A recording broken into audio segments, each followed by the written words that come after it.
कल की वीडियो में आपने 6.1 एक्सरसाइज सॉल्व की है और भी चैप्टर जो आपका चल रहा है एप्लीकेशन ऑफ डेरिवेटिव्स, यानी अवकलन जो हम लोग करते हैं उसका क्या उपयोग है उस पर चर्चा करने वाले हैं। तो कल rate of change of quantities पर बात की गई थी। अब यहाँ पर आज जो टॉपिक है हमारा इस एक्सरसाइज के अंतर्गत वो है इंक्रीजिंग एंड डिक्रीजिंग। इंक्रीजिंग का मतलब हम वृद्धिमान या वर्धमान कह सकते हैं और डिक्रीजिंग का मतलब हो जाता है क्रॉस। तो ये दो प्रकार के फंक्शंस हैं जिनको जानना जरूरी है क्योंकि इसी से रिलेटेड आगे टॉपिक है एप्लीकेशन ऑफ डेरिवेटिव्स में ही पढ़ेंगे मैक्सिमा एंड मिनिमा। तो जब तक ये चीज ज्ञात नहीं होगी आपको तब तक वो भी समझ में नहीं आएगी। हालांकि थोड़ा सा ये टॉपिक कठिन है लेकिन फिर भी आप अगर कोशिश करते हैं ध्यान से समझते हैं तो समझ में आ जाएगा। वही शुरू करते हैं। तो आपके सामने यहाँ पर देखिए दो ग्राफ हमने बनाए हुए हैं। मैंने जो चार्ट है कि पहले हमने दो पर डिस्कस करने वाले हैं। इस ग्राफ में अगर आप देखते हैं तो फंक्शन आपका y बराबर हाफ एक्स का ग्राफ मान लीजिए। ग्राफ जो है y बराबर हाफ एक्स का ग्राफ है। इसमें भी ये सभी y बराबर हाफ एक्स के ही ग्राफ है। अब ये फंक्शन का ग्राफ आप देख रहे हैं कि कुछ इस प्रकार से है। अब अगर कोई व्यक्ति यहाँ पर खड़ा हो और उसको इधर जाना हो तो वो क्या करेगा, चढ़ता चला जाएगा, ऊंचाई की ओर जाएगा। तो बढ़ तो रहा है वो इधर की ओर, भाई पहले यहाँ था, मान लीजिए चलते हुए यहाँ पहुंच गया तो इधर से भी तो इधर बढ़ गया और साथ ही साथ उसकी ऊंचाई भी बढ़ गई। तो दो चीजें बढ़ गई, मतलब वो अभी यहाँ था, इससे एक स्टेप आगे पहुंच गया, दो स्टेप आगे कुछ आगे पहुंच गया तो इधर से भी आगे पहुंच रहा है और साथ ही साथ उसकी ऊंचाई भी बढ़ जाएगी। मान लीजिए उसका अभी यहाँ पर कदम रखे हुए था, यहाँ पर पहुंच गया तो दोनों चीजें बढ़ गई। यहाँ पर पहुंच जाएगा तब भी दोनों चीजें बढ़ गई। तो दोनों प्रकार की चीजें बढ़ गई, मतलब वो इधर की ओर भी आगे बढ़ रहा है साथ ही साथ उसकी ऊंचाई भी बढ़ रही है। जैसे मान लीजिए कोई सीढ़ी इधर से उधर की ओर लगी हो, अब हम चढ़ते हैं उस सीढ़ी पर तो हमारी दोनों चीजें बढ़ रही, हम इधर से उधर की ओर भी जा रहे हैं और साथ ही साथ हम ऊंचाई पर भी जा रहे हैं, तो दोनों चीजें बढ़ रही हैं। तो दो चीजें बढ़ने का मतलब हो जाता है यहाँ पर वृद्धि। मतलब एक चीज अगर बढ़ रही है तो दूसरी चीज भी बढ़ रही है। अब इसको समझिए, यहाँ पर ग्राफ के माध्यम से हमने x1 and x2 y1 and y2 show किया हुआ किस प्रकार, जैसे देखिए x1 एंड x2 लिखा हुआ है कि x1 का मतलब क्या हुआ कि ये यहाँ से यहाँ तक की डिस्टेंस x1 है और यहाँ से यहाँ तक की डिस्टेंस क्या है। आप देख सकते हैं, आप जाहिर सी बात फिगर्स में ही आपको दिखाई पड़ रहा है ग्राफ में कि यहाँ x1 छोटा है और x2 जो है ये लंबाई तो इसका मतलब बड़ी है। तो जाहिर सी बात है कि इस ग्राफ में आप देख रहे हैं कि अगर x1 छोटा है और x2 बड़ा है तो हम अर्थात बढ़ रहे हैं, x1 से x2 जा रहे हैं अर्थात हम बड़े की ओर जा रहे हैं। जब x1 है उस स्थिति में ग्राफ पर कौन सा बिंदु है, तो यहाँ पर है और ये ऊंचाई जो मिल रही है वो आपको y1 में। पॉइंट की अगर हम बात करें तो इसके निशान हो जाएंगे x1 y1, x1 का मान y1। तो ये जो डिस्टेंस है यहाँ से यहाँ तक की, ये देखिए यहाँ y1 लिखा हुआ है, तो इसका मतलब क्या हुआ, ये डिस्टेंस कितनी है, y1 के बराबर है। और जब हम पॉइंट x2 के लिए यहाँ पर लेते हैं पॉइंट ये वाला, इस पॉइंट के जो निर्देशांक हो जाएंगे x2 का मान y2 हो जाएंगे। तो ये डिस्टेंस जो आपकी है ये y2 हो जाएगी। देखिए यहाँ लिखा हुआ है, ये जो डिस्टेंस है ये y2 है और ये जो डिस्टेंस है वो y1 है। यहाँ से यहाँ तक की डिस्टेंस x1 है और यहाँ से लेकर के यहाँ तक की डिस्टेंस। तो हमें अगर हम इसको ध्यान से समझें, x1 से बड़ा है x2, क्योंकि x1 लंबाई छोटी है और x2 लंबाई बड़ी है। तो ठीक उसी प्रकार से y1 लंबाई छोटी है और y2 लंबाई बड़ी है। तो मतलब हम देख रहे हैं कि अगर x बढ़ रहा है तो उसी के साथ ही साथ y भी बढ़ रहा है। तो वही बात हमने यहाँ लिखी हुई है कि x1 is less than x2, मतलब x1 छोटा और x2 बड़ा। तो उस स्थिति में क्या इंप्लाई करता है ग्राफ जो है f ऑफ x1, जिसको आप y1 कह सकते हैं, छोटा है और f ऑफ x2 क्या है, बड़ा। यानी अगर x1 छोटा है तो f ऑफ x1 भी छोटा है और x2 बड़ा है तो f(x2) भी क्या है, f(x1) को y1 कहते हैं, f(x2) को आप y2 कहते हैं। ठीक है, दैट इज है सिंबल I डॉट ई करके लगा, दैट इज मतलब जो कि ये है लिखा, मतलब इसी का दूसरा रूप ये है। ठीक है, तो कहने का अर्थ यहाँ पर यह है कि अगर एक चरराशि बढ़ रही है अर्थात x का मान बढ़ रहा है तो उसके साथ साथ y का भी मान बढ़ रहा है, तो हम यहाँ कहेंगे क्या है, ये फंक्शन किस प्रकार का है, वृद्धिमान है, वर्धमान है, या उसको हम इंक्रीजिंग कहें। ठीक है, इंक्रीजिंग फंक्शन है, बढ़ता चला जाता है। अब आप अगर इस ग्राफ को और ध्यान से देखें यहाँ से यहाँ तक जैसा कि बना हुआ है, तो कोई भी ऐसा स्थान आपको मिल रहा हो जहां पर इंक्रीज नहीं कर रहा हो। जैसे बहुत से लोग घर में सीढ़ियां बनाते हैं कि अब यहाँ से एक स्टेप फिर स्टेप फिर स्टेप इस प्रकार चलती जाती है सीढ़ियां, लेकिन कुछ दूर आधी दूर के बाद क्या करते हैं, वो सीढ़ियों में ऐसे उठाते चले जाते हैं, थोड़ा सा स्पेस दे देते हैं, कहते हैं यहाँ रुक करके थोड़ा आराम करो और फिर आगे बढ़ो। घरों में भी देखने को मिलता है, या आप बहुत ऊंचाई पर कहीं चढ़ने वाले हैं, रेलवे स्टेशन के पर या कहीं पर भी, तो वहां पर थोड़ा सा बीच में स्पेस दे दिया जाता है। तो वो स्पेस क्या है कि आप उस स्पेस पे अगर चल रहे हैं, जैसे आप एक कदम बढ़ाते हुए अभी तक तो ऊपर चले आ रहे थे, तो जैसे आप इधर की ओर चले आ रहे हैं तो वैसे आप ऊंचाई और बढ़ती चली जा रही है। लेकिन जैसे ही आप उस स्पेस पे आएंगे जहाँ फ्लैट है, जहाँ थोड़ा सा रुकने का स्थान दिया गया है, उसके बाद फिर से सीढ़ियाँ हैं, तो उस स्थान पर अगर आप देखें तो आप आगे की ओर तो बढ़ेंगे, लेकिन चूंकि वो स्थान समतल है इसलिए उसकी आपकी ऊंचाई नहीं बढ़ेगी, और जब उस स्थान को क्रॉस कर जाएंगे तो फिर से वही सीढ़ियां मिल जाएंगी, तो फिर से आप वैसे ही आगे बढ़ते चले जाएंगे। ठीक है, इस प्रकार की वैसे क्या यहाँ पर कुछ ऐसा दिखाई दे रहा है, यहाँ पर ऐसा कहीं नहीं दिखाई दे रहा, जबकि इस ग्राफ में अगर आप देखें तो ऐसा दिखाई दे रहा है। आप यहाँ से यहाँ तक चले जाएंगे तो बढ़ते हुए चले जाएंगे, लगातार बढ़ रहा है। लेकिन अगर इस बीच की बात करें तो जैसा कि हमने बताया ना, सीढ़ियों में एक रेस्ट करने के लिए कुछ पार्ट ऐसे दे सकते हैं हम लोग, फ्लैट दे देते हैं, तो यहाँ पर देखिए फ्लैट है, बिल्कुल समतल बना दिया गया। मतलब आप ऐसे तो बढ़ रहे हैं, x1 है ये x2 है, तो x1 ये दूरी हो गई, x2 ये दूरी हो गई, तो जाहिर सी बात है x1 से x2 तो बढ़ गया। लेकिन x1 जब ये है तो ये क्या है, y1 है, और ये क्या है, y2 है, लेकिन y1 और y2 क्या है, बराबर।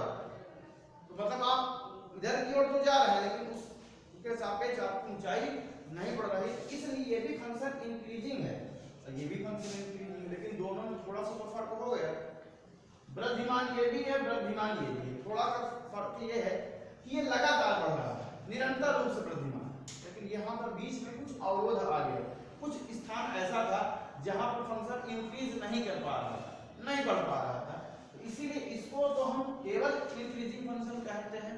और चूंकि इसमें एक विशेष गुण है कि ये लगातार चल रहा था, तो इसलिए निरंतर वृद्धिमान, जिसको हम स्ट्रिक्टली इंक्रीजिंग फंक्शन कहते हैं। तो स्ट्रिक्टली या निरंतर शब्द जोड़ने का मतलब यहाँ पर इस बात से स्पष्ट कर देना है कि फंक्शन लगातार बढ़ रहा है, कहीं पर भी बीच में रेस्ट पॉइंट कोई भी नहीं है कि यहाँ पर फंक्शन इंक्रीज नहीं कर रहा। ऐसे देखिए दूसरा जो है आपके पास सामने ग्राफ बना हुआ है, तो ये इस प्रकार से, अब मान लीजिए आपकी सीढ़ी है आपकी, अब यहाँ पर आप छत पर खड़े हुए हैं, आप यहाँ पर आना चाहते हैं, तो आप धीरे धीरे करके ऐसे करते चले जाएंगे और यहाँ पर आ जाएंगे। अगर हम इस प्रकार की आपकी क्षैतिज दूरी देखें, तो अगर यहाँ से नापे तो पहले अगर आप यहाँ खड़े तो यहाँ से क्षैतिज दूरी आपकी ये हो गई, अब आप यहाँ पर आ गए तो आपकी क्षैतिज दूरी ये हो गई। तो कहने का मतलब यह है कि आपकी क्षैतिज दूरी कम हो गई, पहले इतनी थी फिर बाद में इतनी रह गई। तो जब क्षैतिज दूरी कम हो तो आपकी ऊंचाई भी कम हुई कि नहीं हुई, बिल्कुल ऊंचाई भी कम हो गई। पहले आप इतनी ऊंचाई पर खड़े थे यहाँ पर, और जब यहाँ नीचे को आए तो मात्र इतनी तो ऊंचाई रह गई। तो इसका मतलब यहाँ पर यह है कि आप यहाँ पर उतर रहे हैं, और अगर हम इसको इस तरीके से देखें x1 और x2 के हिसाब से, तो ये डिस्टेंस आपकी क्या है, x1 है, और ये डिस्टेंस क्या है, x2। जब यहाँ x1 है तो उसके संगत बिंदु यहाँ पर ये लिया गया है, इसके निशान हो जाएंगे x1 y1, और ये यहाँ पर y1 को किया गया है। तो आप देख सकते हैं x1 है और ये क्या है, लंबाई y1। इसी प्रकार से ये लंबाई क्या है, x2 है, और इसके संगत यहाँ पर जो बिंदु लिया गया उसके निशान हो जाएंगे x2 y2। ये यहाँ पर देखिए y2 लिखा हुआ है, इसका मतलब ये जो ऊंचाई है वो क्या कहलाएगी, y2। अब यहाँ पर अगर हम ध्यान से देखें तो x1 छोटा है परंतु x2 बड़ा है। x1 छोटा है लेकिन x2 बड़ा है। लेकिन अगर y1 y2 की बात करें तो कौन बड़ा है? y1 है कि y2 है? तो y1 और y2 में कौन बड़ा है? y1 बड़ा है। y1 बड़ा है, y2 छोटा है। तो उल्टा काम हो गया। देखिए x1 और x2 में क्या था कि x1 छोटा था तो x2 बड़ा था। लेकिन यहाँ पर क्या हो गया? उल्टा हो गया। y1 बड़ा हो गया और y2 छोटा हो गया। y1 का मतलब है हाफ x1 और y2 का मतलब है हाफ x2। तो अब यहाँ पर आप देख सकते हैं कि ये जो फंक्शन है इसीलिए इसमें क्या कहा जाएगा? निरंतर ह्रासमान कहा जाएगा। क्योंकि अगर x जो है वो बढ़ रहा है तो y क्या हो रहा है? घट रहा है। भाई आप यहां से अगर इधर की ओर जा रहे हैं तो आपकी लगातार आप क्षैतिज दिशा में आगे बढ़ रहे हैं, परंतु आपकी ऊंचाई नहीं बढ़ रही है। ऊंचाई क्या हो रही है? कम होती चली जा रही है। आप पहले यहाँ पे खड़े थे, थोड़ा सा और आ गए, यहाँ पर आ गए, तो अब आपकी क्षैतिज दूरी तो यहाँ से बढ़ गई, लेकिन ऊंचाई क्या हो गई? कम हो गई। इसलिए इसको क्या कहते हैं हम लोग? ह्रासमान, यानी कि डिक्रीजिंग फंक्शन। अब आप यहाँ इस ग्राफ की अगर बात करते हैं हम लोग, इस ग्राफ में कुछ ऐसा ही है जैसे कि अभी हमने सीढ़ियों के बारे में बताया जो कि रेस्ट पॉइंट थोड़ा सा नीचे बना दिया जाता है, वैसे यहाँ पर आप यहाँ से उतरते चले आ रहे थे लेकिन बीच में फ्लैट हो गया, तो सजेस्ट करने के लिए एरिया दिया गया है। अब यहाँ पर आप देखिए ये x1 है, ये x2 है, तो ये डिस्टेंस हो जाएगा x1, ये डिस्टेंस हो जाएगा x2। कौन बड़ा है? x1 छोटा और x2 बड़ा है। लेकिन अगर x1 के सापेक्ष देखें तो ये जो है यहाँ पर ऊंचाई जो है आपकी है y1, और x2 पर अगर आप ऊंचाई देखें तो क्या है? y2। तो y1 और y2 तो क्या बराबर है? तो आपका x1 से x2 तो बढ़ रहा है लेकिन y1 और y2 आपस में नहीं बढ़ रहे हैं, वो तो बराबर ही है। इसका मतलब क्या? इस पोजीशन पे आप रेस्ट कर रहे हैं। शेष इधर देखें आप या इधर देखें तो आप लगातार क्या कर रहे हैं? डिक्रीज कर रहे हैं। तो बीच का कुछ पोर्शन एक स्थान पर, दो स्थानों पर या कुछ स्थानों पर ऐसा हो सकता है जहां पर आपकी जो डिक्रीजिंग पार्ट है वो ना तो डिक्रीज कर रहा है ना तो इंक्रीज कर रहा है, बीच में फ्लैट हो जाते हैं, यानी रुक जाते हैं, इस प्रकार ऊंचाई आपकी नहीं बढ़ती है। उस कंडीशन इसको तो हम क्या कहेंगे? केवल ह्रासमान फलन कहेंगे। इसको भी ह्रासमान फलन कहेंगे, लेकिन इसमें एक विशेष गुण है, ये निरंतर रूप से ह्रासमान हो रहा है, लगातार घट रहा है, इसलिए इसमें सब जोड़ दिया गया आपको निरंतर ह्रासमान फलन, जिसको इंग्लिश में हमने यहाँ जोड़ दिया स्ट्रिक्टली सही कर देते हैं, स्ट्रिक्टली डिक्रीजिंग फंक्शन। तो ये लगातार ह्रासमान है और ये फलन आपका लगातार ह्रासमान, ठीक है। तो ये तो देखिए केवल अभी इस चीज की एक प्रकार से आप परिभाषा समझ रहे थे, अवलोकन कर रहे थे कि इंक्रीजिंग एंड डिक्रीजिंग फंक्शन का कॉन्सेप्ट क्या है। अभी इतने से सीख लेने से बात कंप्लीट नहीं हो जाती, अभी तो आपको बहुत सी चीजें सीखना बाकी है इसी टॉपिक के अंतर्गत। ये तो केवल एक प्रकार का शुरुआत है, केवल आप बेसिक चीज पढ़ रहे हैं यहाँ पर। अब आगे अभी नेक्स्ट वीडियो में आपको जो चीजें बताई जाएंगी उसमें आपको ये भी बताया जाएगा कि आखिरकार हमने अपलन का प्रयोग कब किया। अभी तो किया नहीं अपलन का प्रयोग, हम तो ऐसे कोई ग्राफ देख करके ही पता लगा लिए कि नहीं ये फंक्शन इंक्रीजिंग है या फंक्शन डिक्रीजिंग है, इस प्रकार का फंक्शन है। तो हम बिना ग्राफ देखे या उसमें अपलन का प्रयोग कैसे करें ये हम अगले वीडियो में देखेंगे। तो इस वीडियो में आपको ये चीजें बताई गई, इसका मूल कॉन्सेप्ट क्या है वो बताया गया। अब आपकी जानकारी के लिए बता दें कि आपकी जो एक्सरसाइजेज हैं उसमें जितने भी क्वेश्चन हैं या तो उसमें केवल जो शब्द इस्तेमाल किया जा रहा है केवल वृद्धिमान इस्तेमाल किया जा रहा है, वृद्धिमान और ह्रासमान। ये निरंतर शब्द वहां पर इस्तेमाल नहीं किया जा रहा है, लेकिन वहां निरंतर शब्द इस्तेमाल नहीं करने का मतलब यहाँ पर ये बैठता है आपके स्तर पर कि चूंकि वहां पर इस प्रकार का कोई क्वेश्चन दिया ही नहीं, इस प्रकार का कोई क्वेश्चन नहीं दिया गया है, इसलिए वहां वो सीधे सीधे आपका जो शब्द इस्तेमाल करते हैं केवल वृद्धिमान और निरंतर शब्द को छोड़ दिया जाता है। लेकिन आपको आगे की पढ़ाई के लिए ये जानना आवश्यक है, इसलिए आपको यहाँ पर ये चीजें बता दी गई है कि निरंतर वाली बात आखिरकार क्या है, ठीक है।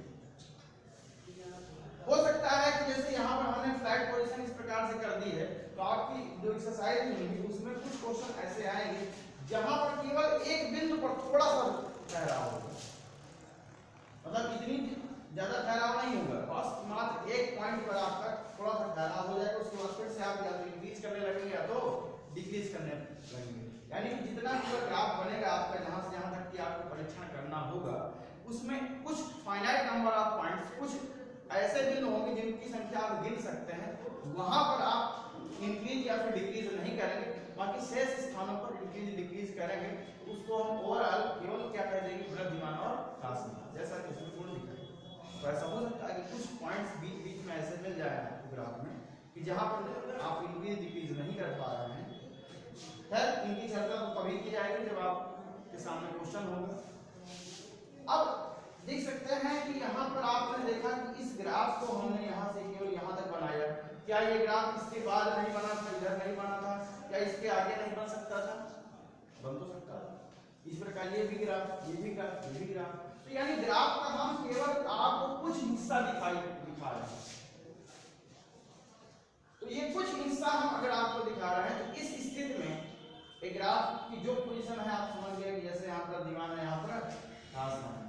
लेकिन अगर ग्राफ का हम पूरा हिस्सा दिखाने की कोशिश करें, किसी भी ग्राफ का, एक उदाहरण के तौर पर हमने एक ग्राफ यहाँ लिया था जिसका हमने आपको पूरा हिस्सा दिखाने का प्रयास किया। ये जो फंक्शन है आपका y = x² के साथ x² के रूप में दिया गया है। अब ये जो ग्राफ बना हुआ है आपका, वो आपका इस प्रकार से क्लास 11 में आपने पढ़ लिया है परवलय के बारे में। ये परवलय का एक रूप है y = x²। अब अगर आपसे कहा जाए कि इसका डोमेन क्या है, तो डोमेन क्या है, रियल नंबर। डोमेन क्या है,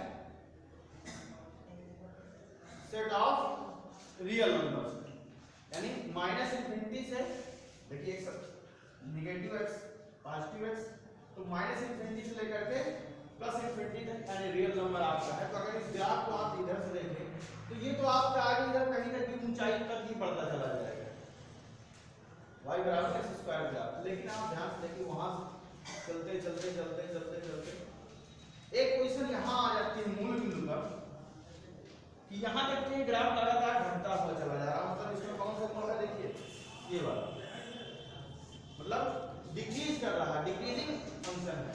लेकिन जैसे मूल बिंदु को क्रॉस करता है ये फंक्शन का ग्राफ आप देख रहे हैं, तो मूल बिंदु को क्रॉस करने पर ये इस प्रकार से लगातार ऊंचाई तक पहुंचता जाता है, इसलिए क्या फंक्शन आपका इंक्रीजिंग है।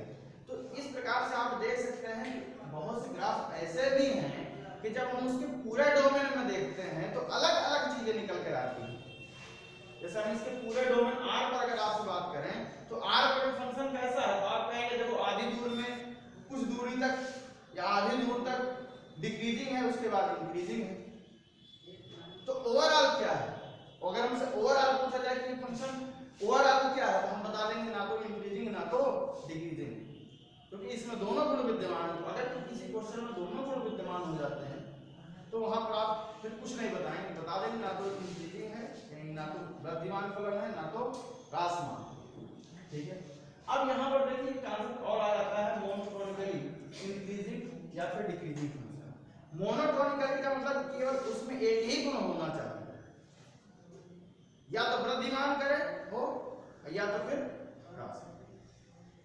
तो अगर ऐसा कोई फंक्शन है, जैसे मान लीजिए हम यहाँ पर आपका डोमेन रियल नंबर ना कह करके कह देते आपको -∞ से 0 तक है, -∞ से 0 तक की, तो आपको फंक्शन वहां पर क्या हो जाता है, डिक्रीजिंग हो जाता है। या फिर 0 से ∞ कर देते तो वहां पर इंक्रीजिंग हो जाता है। जैसा कि हम एग्जांपल देखे आपको, इसी चीज का एग्जांपल हमने यहाँ लिख दिया है कि f(x = x², x belongs to R) है।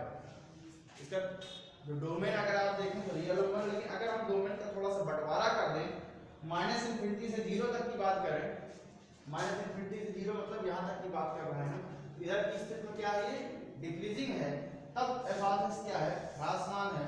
और अगर यहाँ से इधर की ओर बात करते हैं 0 से ∞ की तरफ इंक्रीजिंग फंक्शन है, तो जब x belongs to 0 to ∞ आ रहा है तब f(x) क्या है, वृद्धि। ये जो फंक्शन यहाँ पर जो एग्जांपल दिया गया है वो इसी चीज का एग्जांपल दिया गया है। इसका ग्राफ आप यहाँ पर देख सकते हैं कि ये जो ओवरऑल डोमेन है उसमें ये दो चीजें लागू हो जाती हैं।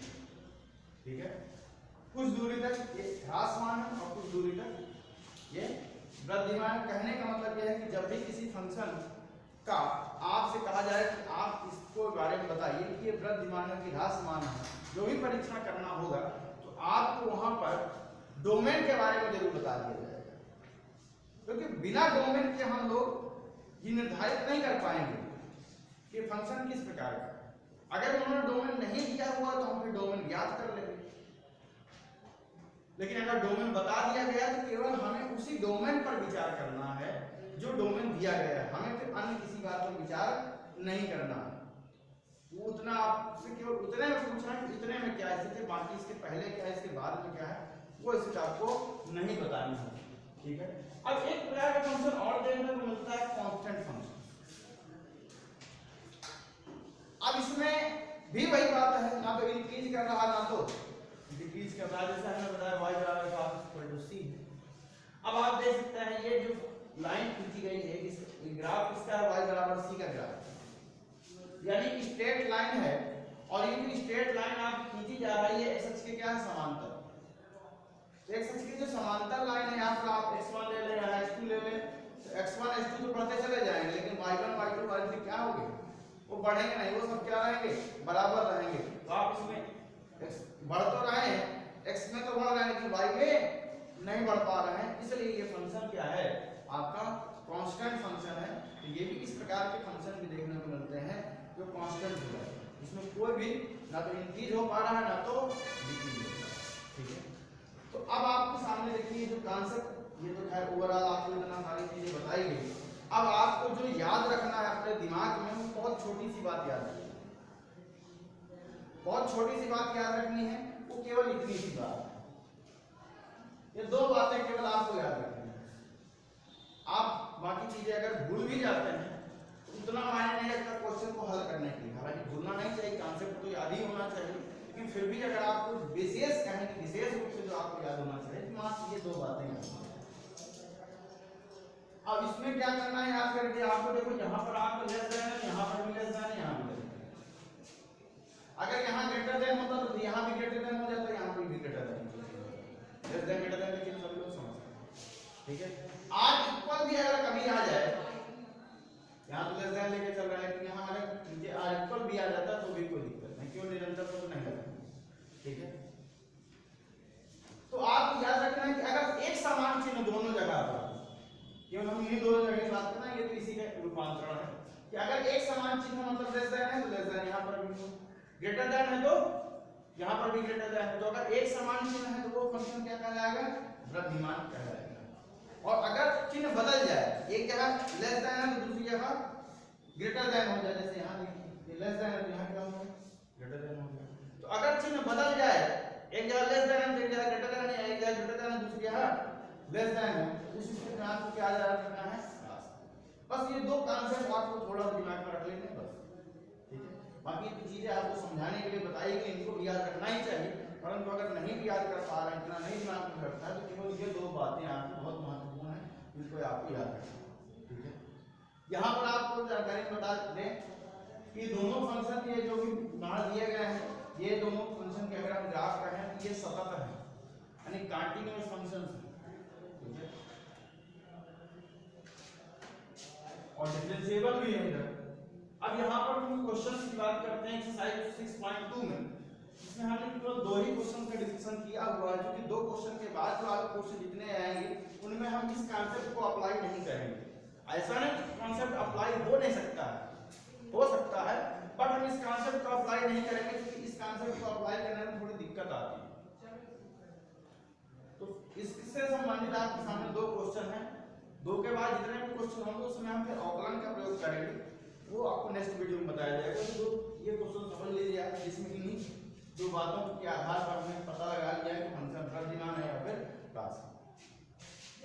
क्वेश्चन नंबर 1 है, स्थिति कीजिए कि r पर f(x) जो है 3x + 17 के बराबर है। आप पहचानते होंगे तो जानते हैं कि सरल रेखा का ग्राफ y बराबर mx + c के रूप में है, f(x) को आप y मान लीजिए तो y बराबर mx + c के रूप का है, मतलब ये सरल रेखा का ग्राफ है। ठीक है, इतना थोड़ा पहचान में आना चाहिए आपको। तो ये जो फंक्शन आपको दिया गया है r मतलब सेट ऑफ रियल नंबर्स, वास्तविक संख्याओं का समुच्चय। तो ये जो आपका इसका डोमेन है वो क्या है, r है, वास्तविक संख्या यहाँ पर पूछा जा रहा है, से प्रदत्त फलन क्या है, वर्तमान है, सिद्ध करना है आपको, ये दिखाना है। तो यहाँ पर आप देख सकते हैं कि फंक्शन जो बना हुआ बहुत आसान है। तो आसान फंक्शंस में हम ये वाला कॉन्सेप्ट लगा देंगे, और जो कुछ फंक्शन हमें क्रिटिकल समझ में आएंगे उसमें फिर हम दूसरा कॉन्सेप्ट लगाएंगे। तो इसमें देखिए कॉन्सेप्ट क्या लगाना, हमने देखा कि माना x1 and x2 belongs to R, इसका डोमेन जो है वो रियल नंबर है, तो रियल नंबर पर हमने दो पॉइंट मान लिए, एक मान लिया x1, एक मान लिया x2।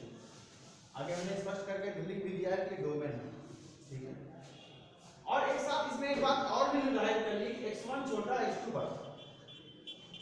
अब हमारा काम यह पता लगाना है कि फंक्शन जो है वो किस प्रकार का है, वृद्धिमान है कि वृद्धिमान, हमें सिद्ध करना है। अब यहाँ जरा देखिए, यहाँ x के बराबर क्या है, 3 है, 3 से गुणा करना है आपको। तो जब आपने 3 से गुणा किया तो हमने यहाँ कैसे गुणा किया, देखा दोनों पक्षों में 3 से गुणा करना था। ये जो आपका था x1 is less than x2 कि हमने माना था, ये बात हमने मान ली कि x1 and x2 belongs to R है, और x1 छोटा x2 बड़ा है। आप यहाँ पर x1 बड़ा x2 छोटा मान लीजिए, कोई दिक्कत नहीं है, ठीक, या तो छोटा मानिए या तो बड़ा मानिए, एक ही चीज मानेंगे, ठीक है। तो हमने छोटा माना क्योंकि यहाँ पर हमने छोटे की बात बताई। तो x1 is less than x2 है, तो 3 से गुणा कर दिया, 3 ही से कम गुणा किया, तो यहाँ फंक्शन आपको बनाना क्या, 3x + 17 जैसा बनाना है। तो x का गुणांक कितना है, 3 है, इसलिए 3 से गुणा कर दिया, तो 3x1 is less than 3x2। अब कोई आपको मालूम होगा कि ये चिन्ह क्यों नहीं बदला, यहाँ पर भी लेस देन तो यहाँ पर भी लेस देन है, क्यों नहीं बदला, क्योंकि आप जानते हैं क्लास 11 में आपको इनइक्वालिटीज का चैप्टर जो पढ़ाएगा तो हम बताएगा कि अगर हम धनात्मक संख्या से दोनों पक्षों में गुणा करें या भाग करें तो ये चिन्ह असमता चिन्ह है, इनइक्वालिटी का साइन वो चेंज नहीं होता। तो 3 जो है आपका ये क्या पॉजिटिव नंबर है, इसलिए इससे मल्टीप्लिकेशन करने पर ये चिन्ह बदला नहीं। लेकिन अगर बाय द वे यहाँ पर माइनस चिन्ह आना होता और माइनस में से आप गुणा कर देते तो ये चिन्ह क्या हो जाता, बदल जाता, ठीक है। ये चिन्ह क्यों नहीं बदला, क्योंकि हमने 3 से मल्टीप्लिकेशन किया, 3 क्या है पॉजिटिव, ठीक है। अब 3x1 और ये 3x2 तो बन गया। अब आपको चाहिए कि ना प्लस का 17, चाहे दोनों पक्षों में 17 जोड़ दीजिए, तो फिर से हमने लिखा दोनों पक्षों में 17 जोड़ने पर जब क्या बन गया 3x1 + 17, जब क्या बन गया 3x2 + 17। और यहाँ अभी भी जोड़ने पर भी तो चिन्ह बदलेगा ना। अब दोनों पक्षों में आप एक समान चीजें जोड़ दीजिए, तो जैसा दोनों पक्ष पहले से तो वैसे ही रहेंगे, ये पक्ष छोटा हो पक्ष बड़ा, ये चिन्ह नहीं बदलेगा। और अगर आप इसकी बात करें 3x1 + 17 की, तो इसके बराबर होगा f(x1) के बराबर, क्योंकि f(x) किसके बराबर है, 3x + 17 के बराबर है, इसीलिए ये किसके बराबर है, f(x1) के बराबर, और ये 3x2 + 17 किसके बराबर होगा, f(x2) के बराबर। तो आप देखिए यहाँ पर आप लेस देन से शुरुआत कर रहे हैं, तो यहाँ पर भी क्या आ गया लेस देन, मतलब एक समान चिन्ह आ गया। इसका मतलब क्या है, फंक्शन ये वृद्धिमान है, यहाँ पर आपको डिफिनेशन में हमने बता दिया।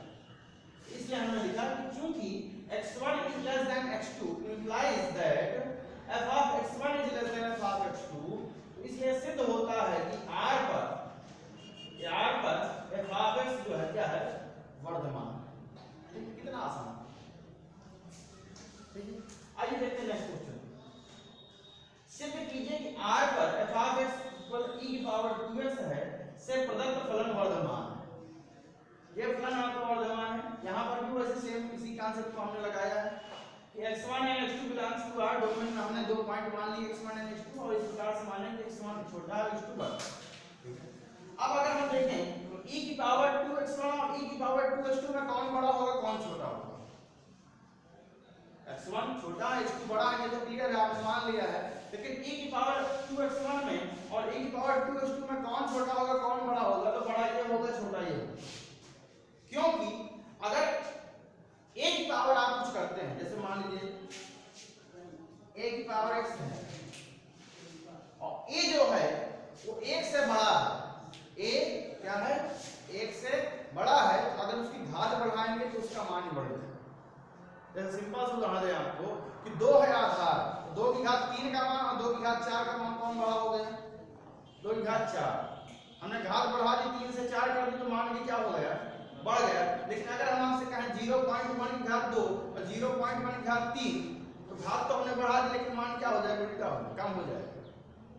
चूंकि 0.1 का स्क्वायर कर रहे हैं, उसकी पावर 2 लगा रहे हैं, तो उसका मान क्या हो जाएगा 0.01 आ जाएगा।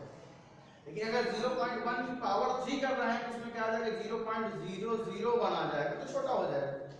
तो कहने का मतलब यहाँ पर ये है कि अगर a का मान 1 से बड़ा है तो आप घात बढ़ाएंगे तो इसका मान भी क्या हो जाएगा, बढ़ जाएगा। ये भी आपने क्लास 11 में पढ़ लिया है, वहां पर आपको हमने एक्सपोनेंशियल फंक्शन बताया है, तो वहां पर भी आपको ये बात आपने देखा कि a की पावर x में यदि a का मान 1 से बड़ा हो, उस कंडीशन में क्या है, अगर हम घात बढ़ाएंगे तो इसका मान भी बढ़ जाएगा। तो अब यहाँ पर देखिए e जो है, e का लगभग मान 2.71 होता है। एक इरेशनल नंबर है, एग्जैक्ट मान नहीं है, जैसे 5 इरेशनल नंबर है वैसे ही यहाँ पर। तो 2.71 मतलब 1 से तो बड़ा है, तो अब इसकी आप घात बढ़ाएंगे, x1 छोटी x2 बड़ी है, तो घात अब 2x1 कर दे रहे हैं, यहाँ 2x2 कर दे रहे हैं, तो घात बढ़ गई। जब घात बढ़ गई तो इस फंक्शन का मान भी क्या हो जाएगा, बढ़ जाएगा।